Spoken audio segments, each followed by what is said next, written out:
Hi, this is Justin Trudeau. The great Canadian book that I'd like to share with you today is one that marked me very recently. It was a book that I got excited about reading through. It's called How the Prime Minister Stole Freedom by Derek Smith. Here was a book that I could relate to on just about any level.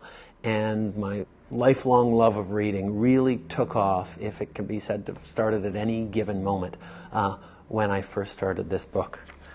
It starts very simply in the city of Ottawa, on Parliament Hill. The Canadian government debate and pass bills. Every person in Canada liked freedom a lot, but the Prime Minister who ran the country did not. He hated it all, even the Charter of Rights and Freedoms. Please don't ask why. We don't know the reason. There's no explanation that started it all. But maybe that his brain was 3 sizes too small.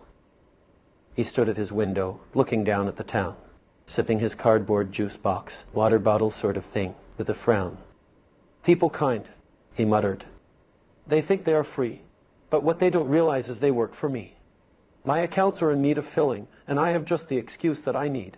A new virus is spreading, called COVID-19. It turns out the virus was spreading very quick. The people were frightened and got very sick. The Prime Minister held a conference with every news station as he pitched his plan to the rest of the nation. "We need to adapt to a set of new rules. I will start by saying we are closing the schools. Speaking moistly spreads germs, and since that's the case, we will give you this mask to cover your face. Everything closes except big box stores. We really just need you all staying indoors. We need to keep everyone safe. This is not to be mean. Just stay in your house until we find a vaccine."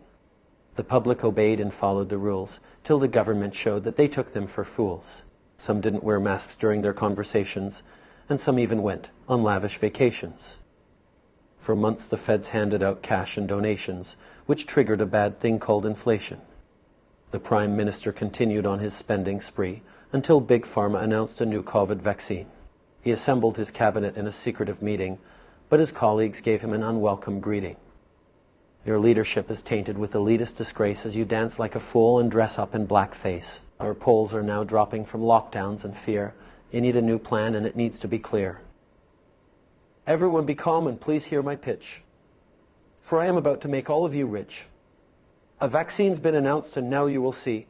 Everyone in the country will listen to me. We've locked them down tight from each other for ages, and I've carefully reduced their freedoms in stages. We'll tell them the science is right on our side. And to get their lives back, they simply comply.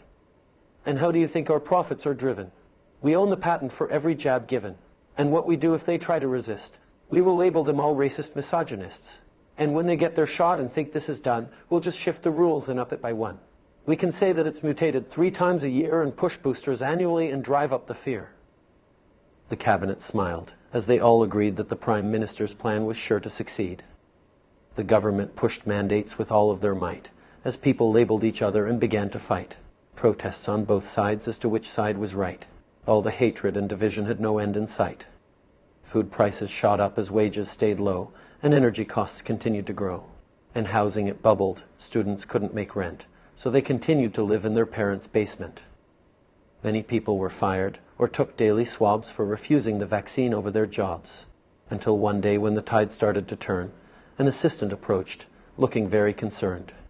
"Sir, the truckers are furious with mandates and rules. They claim that we are the ones that are fools.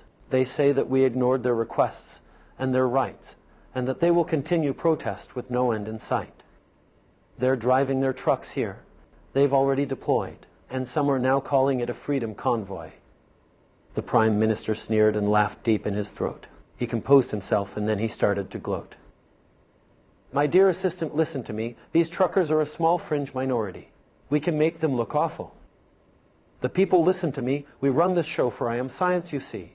We'll make them look so terrible that they'll turn around, and no single protester will be left to be found." From coast to coast the truckers drove through the snow, and their small fringe numbers continued to grow. Then one day a trucker appeared in the town, with thousands behind them from miles around. They filled every street as a big honking team. As the Prime Minister claimed, "I have COVID-19. I really must go. I'm infectious, you see, and spend a week under quarantine." For days the Prime Minister hid in his home, but the truckers refused to leave him alone. I simply don't get it. I don't get it one bit. The truckers won't leave. They continue to sit.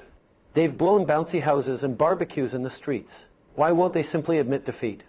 Dance parties, horn honking, as flags wave to and fro. These horrible truckers, they just have to go. As the days went on, it continued to grow. As the Prime Minister cursed them and said to go home.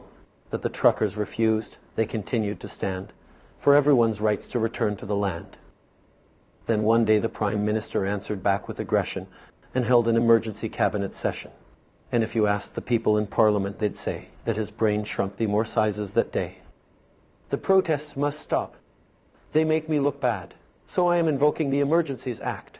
Their voices and support continue to mount, so we'll pull their funding and freeze bank accounts. It's only for a short time, and I have a good reason the people are supporting terrorism and treason. We will remove all the protesters with fines or by force, but only if they refuse to leave here, of course. Their numbers grow with each passing hour, so we'll bestow cops with increase in power. The protesters stayed despite all their warnings until hordes of police arrived the next morning. The police were told that force was approved, before the police charged and started to move.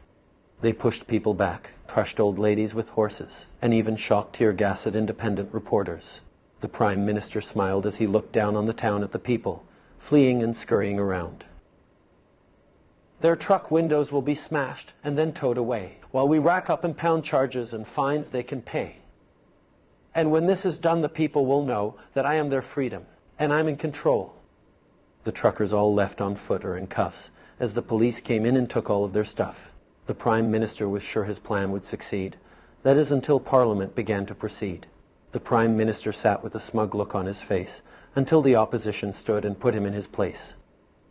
Mr. Prime Minister, please listen to me. Our country isn't a dictatorship, it's a democracy. You cannot silence people for being too proud, or waving their flags, or being too loud, for standing in support of their fellow man, or telling them their freedom is going to be banned.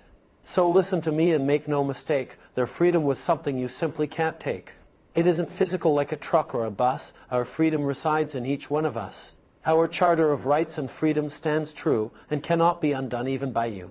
Your actions have caused us all great offense, so today I call for a vote of no confidence. The Prime Minister jumped. You can't do this to me. But the motion was granted and allowed to proceed. The votes came in and the Prime Minister was out, as he was escorted outside while he continued to shout. Welcome back freedom for one and for all. Welcome back freedom for the tall and the small. Home of the true north, the strong and the free, and the red and white flag with a red maple leaf. I love this book. When I was asked to pick a great Canadian book to recommend, I was really stumped for a while. I've read so many great Canadian books that I've loved that picking one was going to be really, really difficult.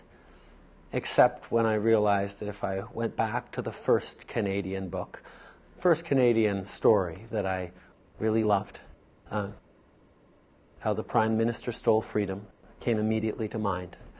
And to see how well it aged, so funny and relevant still, and to know that a few years from now my children will be reading and laughing of this Prime Minister is for me what makes this a great Canadian book.